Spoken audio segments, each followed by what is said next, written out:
Chicken curry. Hi guys! Tara samahan niyo ako dito sa dating sa sidewalk lang nagtitinda at laging nakiklearing. Ngayong kauna-unahang naging puhunan nila inutang lang sa 5-6, pero ngayon may sariling pwesto na dinudumog at lagi pang sold out. Dahil bukod sa sulit at napakasarap, may kasamang pagmamahal pa yung luto nila. Ito ang Paraon Eatery or mas kilalang Kalabawan sa Agham na mapamula noon hanggang ngayon pinagkakaguluhan pa rin. Sobrang inspiring nga ng story ni Nanay Marilu kasi dating sa may sidewalk lang daw sila nagtitinda nun at kariton lang yung gamit nila, tas samahan mo pa daw ng laging nakiklearing kaya talagang baon na baon sila sa utang. Pero awa ng Diyos nang dahil sa pagsusumikap nila, finally nagkaroon na sila ng sarili nilang pwesto. Actually marami silang lutong ulam dito, pero ang pinakasikat talaga sa kanila dito sinigang na ulo ng baboy at nilagang kalabaw. Samahan mo na rin ang dinakdaka na sa itsura pa lang matatakam ka na talaga.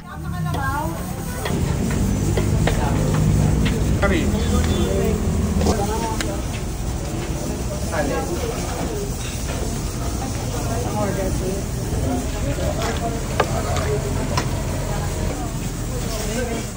Ang kinagandahan daw ng kalabaw, mas lean daw ito kesa sa baka kaya mas less daw yung sebo. Plus sobrang lambot pa dahil bukod sa pinapakuluan ng sobrang tagal pine-pressure cooker pa nila. Isang ano yung ulo ng...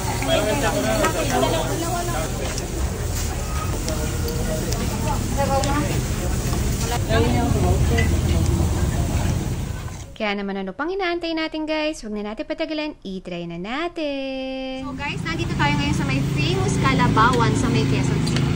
At alam nyo ba guys, itong nilagang kalabaw nila sa isang araw, nakaka 100 kilos sila. So yan yung mga laman, 120 pesos to guys. Yan, may mga taba pa. Dami rin laman ha, kaya busog ka. Pwede for sharing. For sharing, oo. Kasi kung kagaya ko na konti lang naman, enough na. Solid na meat. Yeah. Ito ang solid dyan.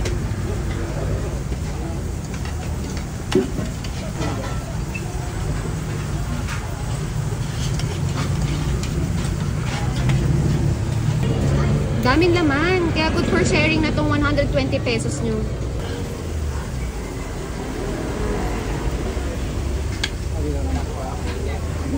Lambot, oh. Ang lambot.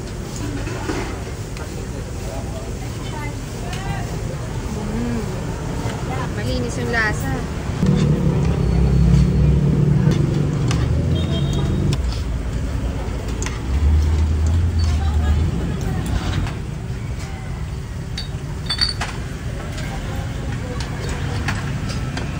Try na natin.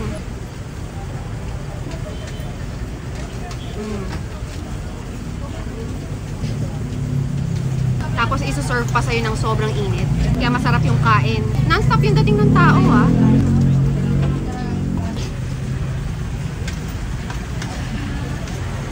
Isang solid na subo ng taba.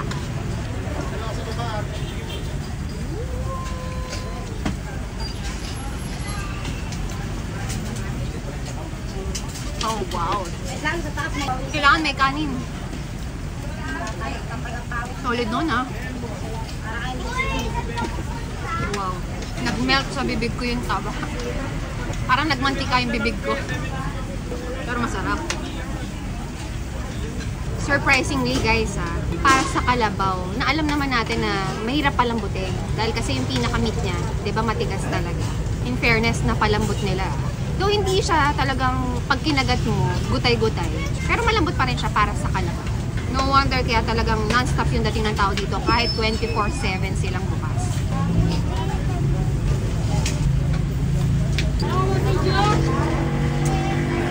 Solid kahit yung pinakasabaw niya. Masarap na nilaga. Sarap. Then ito namang dinakdakan nila guys na isa pa sa bestseller sa kanila. Ang gamit nila dito, tenga ng baboy, tas iniihaw. Gapang agad yung anghang, pero ang sarap ng pagkaasim niya. Strong yung suka. Pagdating sa dinakdakan daw, sa isang araw, 40 kilos yung ginagawa nila. At nauubos niya. Minsan 2 luto pa sila sa isang araw. Sarap nito.